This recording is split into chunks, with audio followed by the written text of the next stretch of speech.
Hi guys! ఈ వీడియోలో మనం కమెడియన్ సునీల్ గారి గురించి కొన్ని విషయాలైతే తెలుసుకుందాం.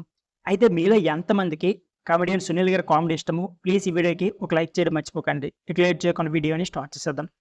ఇందుకూరి సునీల్ వర్మ అలియాస్ సునీల్ తెలుగు ప్రేక్షకులకు ప్రత్యేకంగా పరిచయం చేయాల్సిన అవసరం లేదు. కమెడియన్‌గా ప్రేక్షకులను కడుపుబ్బా నవ్వించారు సునీల్. దాదాపు 200 పైగా సినిమాల్లో నటించి ప్రేక్షకులను ఆకట్టుకున్నారు సునీల్. సునీల్ మొదటగా డాన్సర్ కావాలి అనుకున్నారు. రచయిత మరియు దర్శకుడు త్రివిక్రమ్ శ్రీనివాస్ అలాగే సునీల్ మంచి స్నేహితులు. త్రివిక్రమ్ సలహాతో ఆశనటుడిగా ప్రయత్నించారు. ఇక కమెడియన్‌గా సునీల్ సూపర్ సక్సెస్ అందుకున్నారు. చాలా సినిమాలు సునీల్ కామెడీ వల్లే ఆడే అనడంలో అతిశయోక్తి లేదు.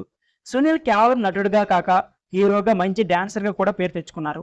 'అందాల రాముడు' సినిమాలో మొదట సునీల్ హీరోగా నటించారు. ఆ తర్వాత రాజమౌళి దర్శకత్వంలో వచ్చిన 'మర్యాద రామన్న' సినిమాతో బ్లాక్ బస్టర్ హిట్ అందుకున్నారు. 'మర్యాద రామన్న' సినిమా తర్వాత వరుసగా సునీల్ హీరోగా సినిమాలు చేశారు.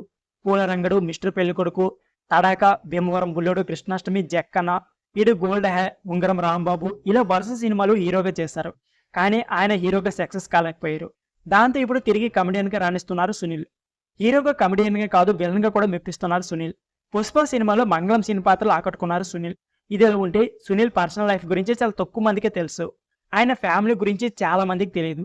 సునీల్‌ది పెద్దలు కుదిర్చిన వివాహం. ఆయన భార్య పేరు శృతి. ఆమె పోస్ట్ గ్రాడ్యుయేషన్ చేశారు. వారికి ఒక పాప మరియు ఒక కొడుకు ఉన్నారు. సో ఫ్రెండ్స్, ఇదే వీడియో. ఈ వీడియో నచ్చితే please like, share and subscribe my channel. Thank you for watching.